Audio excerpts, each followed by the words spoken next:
नमस्कार साथियों, स्वागत है आपका। देखिए, कल हमने 30 में से 15 क्वेश्चन कर लिए थे अपने, और मैंने आपको बताया था कैसे 30 में से 27 क्वेश्चन सही हुए थे। पूरी एक्सप्लेनेशन जैसे जैसे मैंने एग्ज़ाम टाइम पर वहाँ पर सॉल्यूशन ढूंढना था, उसका आंसर ढूंढना था क्वेश्चन का, उसी तरीके से मैंने आपको समझाया था। तो आज हमारी वीडियो का पार्ट 2 है और आज हम अगले 15 क्वेश्चन देखेंगे, कैसे हमने पूरे सारे 30 क्वेश्चन किए थे। तो उन्हें कंप्लीट करते हैं। आज हम स्टार्ट करते हैं हमारी आज की वीडियो। और एक बात आप ध्यान रखना, जो इसमें चैप्टर आ रहे हैं हर बार सीटेट में ऐसे ही आते हैं क्वेश्चन, बस जो पैटर्न है अब इस बार वो अच्छा आने लग गया है। तो इस जो सीटेट का एग्ज़ाम है उसको करने में थोड़ी इंटरेस्टिंग बढ़ गई है। तो देखते हैं हमारा आज का क्वेश्चन। सबसे पहले 16 नंबर का, निम्नलिखित में से कौन सा एक अच्छी तरह से तैयार किए गए आलोचनात्मक सोच वाले प्रश्न की विशेषता नहीं है। अब ये पूछ रहा है नहीं है, इसका मतलब जो 3 ऑप्शन दिए होंगे वो आलोचनात्मक सोच वाले प्रश्न की विशेषता होगी। तो देखते हैं एक एक करके ऑप्शन। फर्स्ट ऑप्शन दिया है, इसमें सूचना के विश्लेषण और मूल्यांकन की आवश्यकता होती है। सही बात है। यह उच्च स्तरीय सोच और समस्या समाधान कौशल को बढ़ावा देता है। ये भी सही बात है। तो फर्स्ट और सेकंड दोनों ही आलोचनात्मक सोच वाले प्रश्न की विशेषता हैं। थर्ड देखते हैं। थर्ड दिया है, यह खुला प्रश्न है और कई उत्तरों को प्रस्तुत करने की अनुमति देता है। तो ये भी ऑप्शन सही बात है। तो ये तीनों ही सही हैं। अब बचा लास्ट वाला फोर्थ। यह मुख्य रूप से तथ्यात्मक जानकारी, जो तथ्यात्मक जानकारी है इसके खिलाफ है हमारा एनसीएफ, जो 2005 था वो भी और 2022 है ये भी। हमको बच्चों को फैक्ट के रूप में कोई भी तैयारी या पढ़ाई उसको नहीं करानी है, जिससे उसके जो ज्ञान है उसका वो निर्माण ही ना कर पाए। उसको रटना थोड़ी है सीधे सीधे। तो इसका आंसर हो जाएगा 4th नंबर। देखते हैं हमारा अगला क्वेश्चन। अगला क्वेश्चन दिया है क्वेश्चन 17, विकास के संदर्भ में निम्नलिखित में से कौन सा कथन सही है। अब ये क्वेश्चन दिया है विकास के प्रिंसिपल से, सिद्धांत से। तो मैं आपको एक बात बता दूं, जो विकास के सिद्धांत हैं ये आपके लिए मोस्ट इम्पोर्टेंट हैं। इससे ज़्यादा इम्पोर्टेंट कुछ नहीं है। हर एक पेपर में CDPK में 4 से 5 क्वेश्चन, 3 से 4 क्वेश्चन हर बार पूछे जाएंगे। तो देखिए, सबसे पहला दिया है विकास के जो विशिष्ट से सामान्य की ओर बढ़ता है विकास। तो विकास विशिष्ट से सामान्य की ओर नहीं बढ़ता, विकास सामान्य से विशिष्ट की ओर बढ़ता है। उल्टा दिया है ये सिद्धांत। दूसरा दिया है विकास के विभिन्न पहलू एक दूसरे से स्वतंत्र होते हैं। ये भी गलत है। विकास के विभिन्न पहलू एक दूसरे से स्वतंत्र नहीं, आपस में कनेक्टेड होते हैं, एक दूसरे से जुड़े हुए होते हैं। ठीक है। अगला देखते हैं, विकास एक असतत प्रक्रिया है। तो विकास असतत प्रक्रिया नहीं है, विकास एक सतत प्रक्रिया है, यानी कि कंटिन्यूस है, डिसकंटिन्यूस नहीं है। तो कंटिन्यूस का मतलब उसका ग्राफ ऐसे बनेगा। ये जो लाइन जा रही है बीच में, ये है विकास की जो प्रक्रिया है उसको दर्शा रही है। अगला दिया है विकास चक्रीय तरीके से होता है, रैखिक नहीं। यही सही बात है। विकास ऐसा नहीं होता है कि जैसे मैंने आपको बताया, वो तो केवल उसकी सतत प्रक्रिया को दर्शा रहा है, जबकि होता कैसे विकास, ऐसे। ये इसकी चक्रीय प्रक्रिया है। स्पाइरल, इंग्लिश में आप देखेंगे ये स्पाइरल लिखा हुआ है यहाँ पर। ठीक है। तो इस तरीके से होता है। अब इसका मतलब क्या है स्पाइरल का, देखिए यहाँ से यहाँ तक ये पहले इतना प्रकाश बढ़ रहा है, कलर चेंज करके मैं आपको बताता हूँ। देखिए इतना विकास पहले बढ़ा यहाँ तक, फिर यहाँ से क्या हुआ, कम करना स्टार्ट हुआ और वो वहीं के वहीं स्थिर भी हो गया कुछ समय के लिए। यहाँ पर इतने टाइम के लिए यहाँ पर वो स्थिर हो गया। इसको मैं दूसरे कलर से बताता हूँ। ये इतने टाइम के लिए स्थिर हो गया विकास यहाँ पर। ठीक है। तो विकास ना सिर्फ बढ़ता है, घटता भी है और स्थिर भी होता है और फिर दोबारा से भी बढ़ता है। इस तरीके से विकास हमारा चलता है। घटता, बढ़ता और स्थिर रहना, ये तीनों ही विकास में उसकी जो प्रक्रिया हैं वो आती हैं। तो इसका आंसर हो गया हमारा ऑप्शन नंबर 4। ये विकास चक्रीय तरीके से होता है और ये रैखिक नहीं है। अब देखते हैं हमारा अगला क्वेश्चन। अगला क्वेश्चन दिया है क्वेश्चन 18, कथन और कारण के रूप में।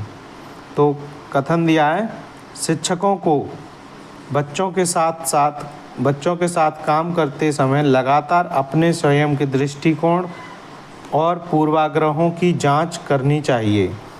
तो ये सही बात है, कथन जो है वो सही है। शिक्षकों को ऐसा तो है नहीं कि एक बार अपनी जो दृष्टिकोण है और पूर्वाग्रह उसकी जांच कर ली, दोबारा फिर उसी से पढ़ाते गए बच्चों को, तो इससे बच्चे अलग अलग तरीके के बच्चे आएंगे हर बार। तो जब बच्चे भी अलग अलग तरीके के आ रहे हैं तो शिक्षकों को उनमें सुधार करना चाहिए या नहीं करना चाहिए।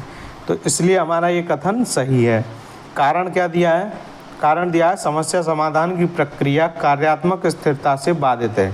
तो ये जो कार्यात्मक स्थिरता है इसको हम क्या बोलेंगे इंग्लिश में? फंक्शनल फिक्स्डनेस। यानी कि जो बच्चों की कार्य करने की शक्ति है, जैसे कि लिखना है अगर उन्हें, तो उन्हें कैसी फाइन मोटर स्किल यानी कि सूक्ष्म मोटर स्किल की ज़रूरत पड़ती है, जिसकी वजह से वो लिखते हैं। उंगलियों से जो वो काम करते हैं वो सूक्ष्म मोटर स्किल में आएगी, तो इसकी आवश्यकता पड़ेगी। अगर उनकी इसी को कार्यात्मक जो उनकी स्थिति है उसमें ही स्थिरता आ जाए, बच्चा लिख ही ना पाए, तो क्या समस्या समाधान की प्रक्रिया से वो बाधित नहीं होगी। तो इसलिए ये कारण भी हमारा सही है। लेकिन जो कथन है और कारण है उन दोनों में डिफरेंस है।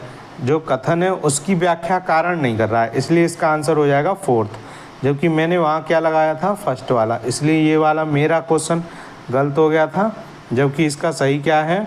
फोर्थ वाला है। तो जो फोर्थ लगाएगा उसका वो वाला आंसर सही था। ये क्वेश्चन मेरा गलत हुआ था वहाँ पर, क्योंकि ये जो कार्यात्मक स्थिरता है इसको मैं नेगेटिव सोच कर ले गया था। अब देखिए यहीं से हम ये समझ सकते हैं कि बहुत से बच्चे ये रट लेते हैं कि नेगेटिव पॉजिटिव वर्ड, कार्यात्मक स्थिरता आ गई तो ये गलत हो जाएगा। जल्दबाजी में मैंने भी वही किया था। तो ऐसा कुछ नहीं है कि अगर कार्यात्मक स्थिरता या फिर कहीं से नेगेटिव वर्ड आ जाए तो वो वाला गलती होगा, ऐसा कुछ नहीं है। ये सिर्फ़ और सिर्फ आपको एक शॉर्ट तरीका दिखाने से, जैसे सब बच्चे सोचते हैं ना कि कोई शॉर्ट ट्रिक बता दे हमें उससे हम पास हो जाएं, तो उस तरीके से आपको बस बहकाया जाता है। ये कोई ऐसा नहीं है कि सीटेट आप तुक्के में पास कर लें, आपको हर एक कॉन्सेप्ट क्लियर होना चाहिए। तो इसलिए ही मैंने आज तक आपको कोई भी नेगेटिव वर्ड और पॉजिटिव वर्ड नहीं बताए हैं। जो उनको बताता है समझिए वो आपको बेवकूफ़ बना रहा है। अब देखते हैं हमारा अगला क्वेश्चन, क्वेश्चन नंबर 19। निम्नलिखित में से कौन सा कथन प्रगतिशील शिक्षा में शिक्षक की भूमिका का सबसे अच्छा वर्णन करता है? जो प्रगतिशील शिक्षा है यही प्रोग्रेसिव जो एजुकेशन है, सेम टू सेम इसी की तरह वाइगोत्स्की ने दी थी अपनी जो थ्योरी सामाजिक सांस्कृतिक सिद्धांत, तो उनका और प्रगतिशील शिक्षा का दोनों का सेम है। तो अब आप देखिए जो वाइगोत्स्की से मैच करता है वही प्रगतिशील शिक्षा से मैच करेगा। पहला ऑप्शन दिया है शिक्षक निर्धारित पाठ्यक्रम को ज्यों का त्यों लागू करते हैं। नहीं, ऐसा नहीं होगा। शिक्षक बच्चों को स्वतंत्र रूप से कार्य करने के लिए उनके हाल पर छोड़ देते हैं। अगर हम बच्चों को उनके हाल पर ही छोड़ देंगे तो फिर स्कूल में आने की क्या ज़रूरत है बच्चों को, वो तो घर पे ही अपने हाल पे हैं। तो ये भी ऑप्शन गलत हो गया। थर्ड ऑप्शन दिया है शिक्षक ज्ञान का प्राथमिक स्रोत होते हैं। ऐसा नहीं है। प्राथमिक स्रोत कौन होते हैं ज्ञान का? बच्चे का परिवार, उसकी माता पिता।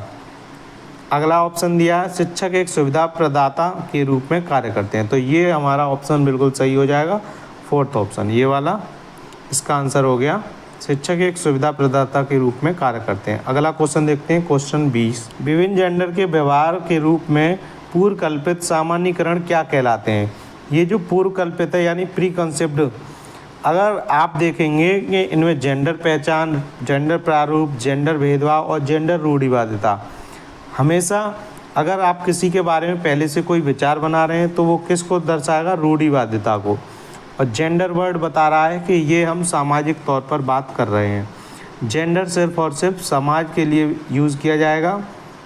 तो इसका आंसर हो जाएगा हमारा थर्ड वाला, जेंडर रूढ़िवादिता। अगला ऑप्शन क्वेश्चन देखते हैं हम, एक समावेशी कक्षा में। ये क्वेश्चन सबसे बेस्ट क्वेश्चन लगा मुझे इस पूरे पेपर का। एक समावेशी कक्षा में क्या होता है? विशेष बच्चों को ज़रूरतमंद और आश्रित के रूप में देखा जाता है। बिल्कुल गलत। अब सेकंड ऑप्शन और फोर्थ ऑप्शन आप देखेंगे, उसमें सबसे ज़्यादा इंटरेस्टिंग चीज़ है, सभी बच्चे समान पाठ्यचर्या का पालन करते हैं और सभी शिक्षार्थियों के लिए समान शिक्षा शास्त्र अपनाया जाता है।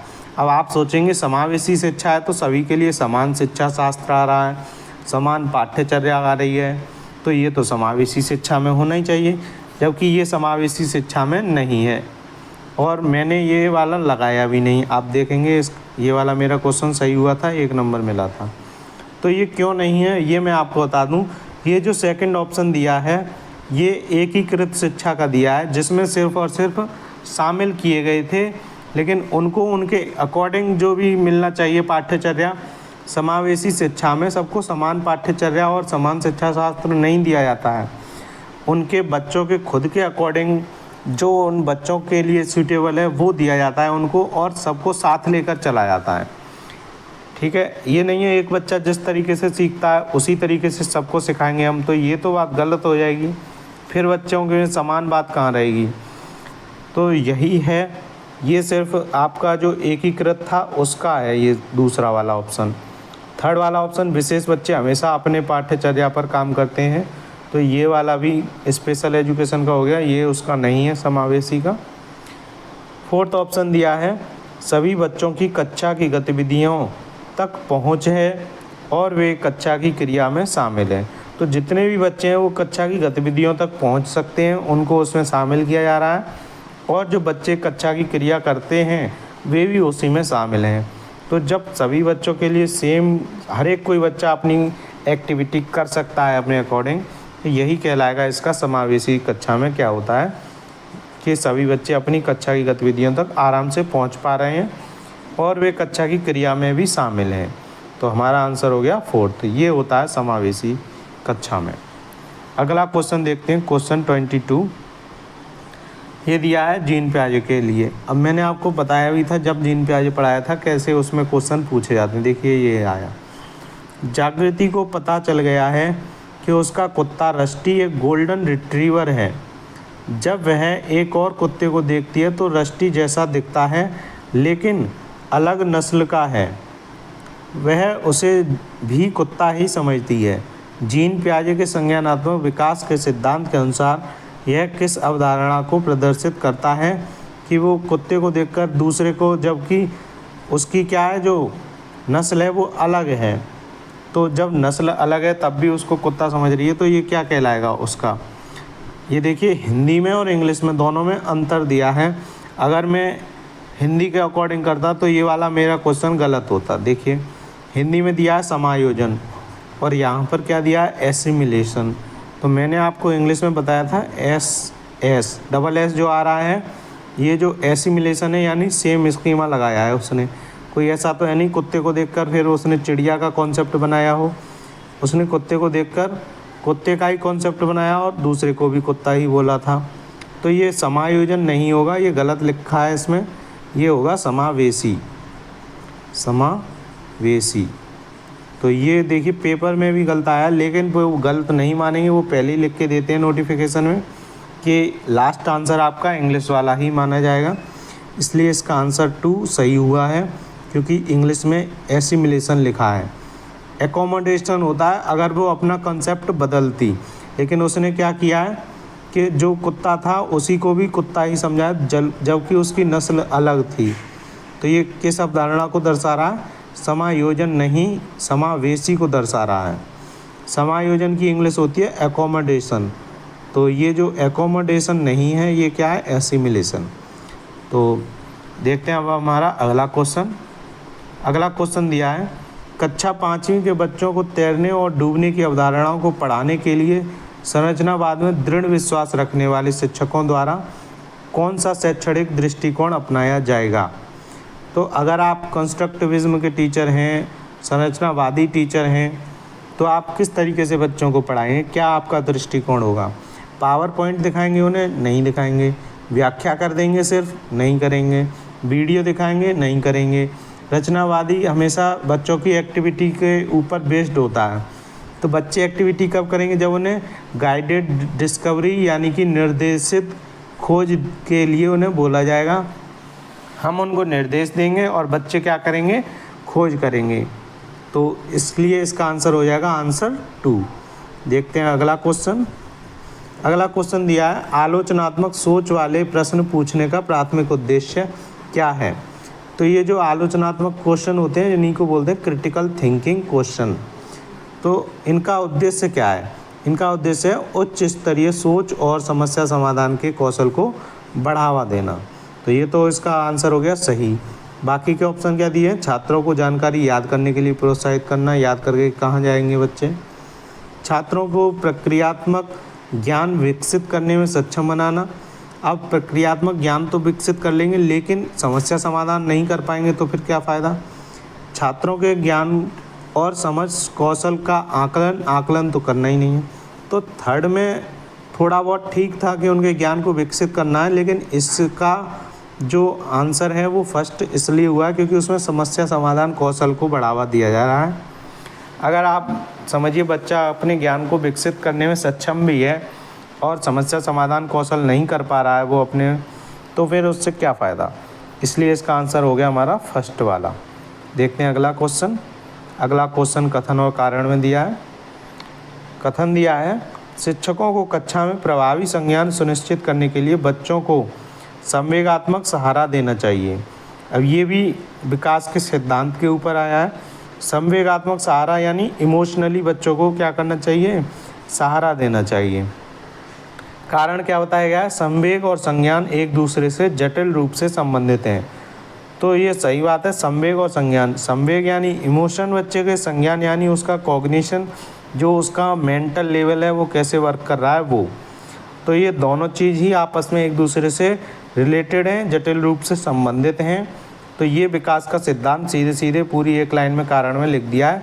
तो कारण भी सही है और कथन भी सही है और कारण उसकी व्याख्या भी कर रहा है, इसलिए इसका आंसर हो गया थर्ड वाला।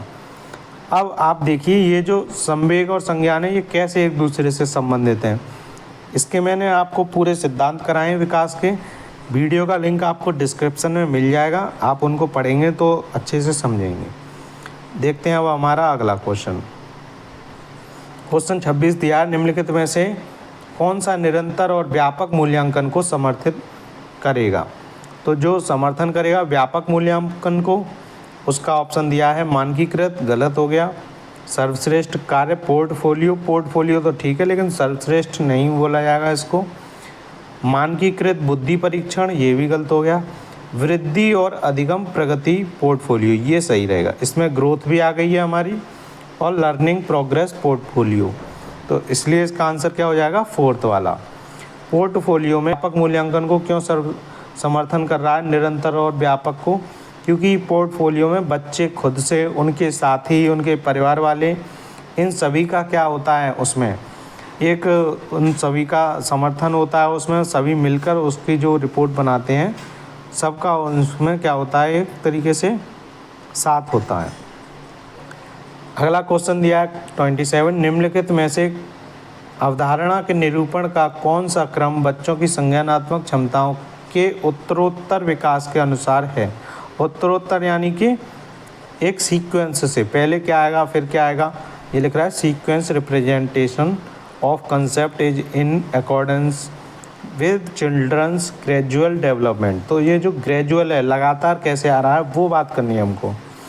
तो सबसे पहले बच्चे एक्टिविटी करते हैं, इसलिए ये वाला ऑप्शन सबसे सरल हो गया। सबसे पहले तो क्रिया आधारित करेंगे, अब वही सबसे पहले दे दिया है एक ही ऑप्शन में, इसलिए इसका आंसर बहुत आसानी से हमको मिल गया। अगर और देते तो आगे का क्रम है, क्रिया आधारित के बाद बच्चा सीखता है इमेज को समझना, इमेज बेस्ड कॉन्सेप्ट बनता है उसका, उसके बाद आता है संकेत आधारित कॉन्सेप्ट। तो ये तीनों क्रम से होते हैं। देखते हैं अब हमारा अगला क्वेश्चन। अगला क्वेश्चन दिया है, आमतौर पर सीखने की अक्षमता कठिनाइयों वाले बच्चों में क्या होता है? एक जैसे दिखने वाले अक्षर और वर्ण को लेकर भ्रम होता है, सही बात है, यही लर्निंग डिसेबिलिटी कहलाती है। तो इसका आंसर हो गया फर्स्ट। अब बाकी के ऑप्शन देखते हैं। मानक बुद्धि परीक्षण, बुद्धि की तो बात ही नहीं होगी अगर लर्निंग डिसेबिलिटी की बात कर रहे हैं तो। नज़र कमज़ोर, नज़र की भी बात नहीं होगी। अपनी भावनाओं को नियंत्रित करने में समस्या, भावना वाली भी बात इसमें नहीं है।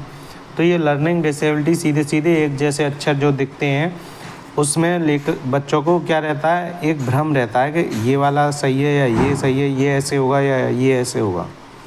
देखते हैं हमारा अगला क्वेश्चन। बच्चों की लंबाई वजन में वृद्धि किसका उदाहरण है? अगर लंबाई और वजन में वृद्धि हो रही है तो ये किसका उदाहरण है? ये एक मात्रात्मक परिवर्तन का उदाहरण है। भावनात्मक इमोशनल की बात होगी, संज्ञानात्मक उसके मेंटल लेवल की बात होगी, गुणात्मक उसकी क्वालिटी की बात होगी। मापा नहीं जा सकता है, तो इसका आंसर हो गया थर्ड वाला। देखते हैं अगला क्वेश्चन और लास्ट क्वेश्चन। ऐसे बच्चे जिन्होंने बहुत कम उम्र में गंभीर मानव सामाजिक अभाव का अनुभव किया है, आमतौर पर उनके विकास में देरी या बाधा उत्पन्न होती है और पुनर्वास के बावजूद विकास के कुछ क्षेत्रों में सुधार अधीनस्थ होने की संभावना है। यह अवधि जिसमें विकास पर्यावरणीय समर्थन से महत्वपूर्ण रूप से प्रभावित होता है, यह क्या कहलाती है? तो यह अवधि कहलाती है संवेदनशील यानी कि सेंसिटिव। एक सेंसिटिव पीरियड होता है और एक क्रिटिकल पीरियड होता है। क्रिटिकल पीरियड और सेंसिटिव पीरियड में ही ज़्यादातर कन्फ्यूजन होता है। ये बाकी के जो 3 दिए हैं इनको तो आप आराम से कट कर दोगे कि ये तो होगा नहीं। तो सेंसिटिव वो होता है अगर हम पर्यावरण का भी समर्थन दे रहे हैं और उसके बावजूद भी वो अच्छे से नहीं सीख पा रहा है, इसका मतलब क्या है कि ये संवेदनशील अवधि है। और जो क्रिटिकल अवधि होती है उसमें बच्चा ऑटोमेटिक सीखता है, उसमें पर्यावरण की ज़रूरत नहीं होती है। तो अगर क्रिटिकल पीरियड में बच्चा खुद से नहीं सीख पाया, उसके बाद आप उसको जो सेंसिटिव पीरियड है, पर्यावरण का जो साथ चाहिए, वो अगर लेट देंगे आप, तो वो लेट काम नहीं करेगा। जब उसका समय है तभी काम करेगा। तो इसलिए इसका आंसर क्या हो जाएगा? आंसर 2। तो आज की वीडियो से हमने ये पूरे 30 क्वेश्चन ख़त्म कर लिए अपने, और इन 30 में से कैसे मेरे 27 आए थे वो मैंने आपको बताया, कैसे कैसे मैंने क्वेश्चन किए थे वहाँ पर। अब आपके कितने आए इन 30 में से वो आप बता सकते हैं कमेंट में।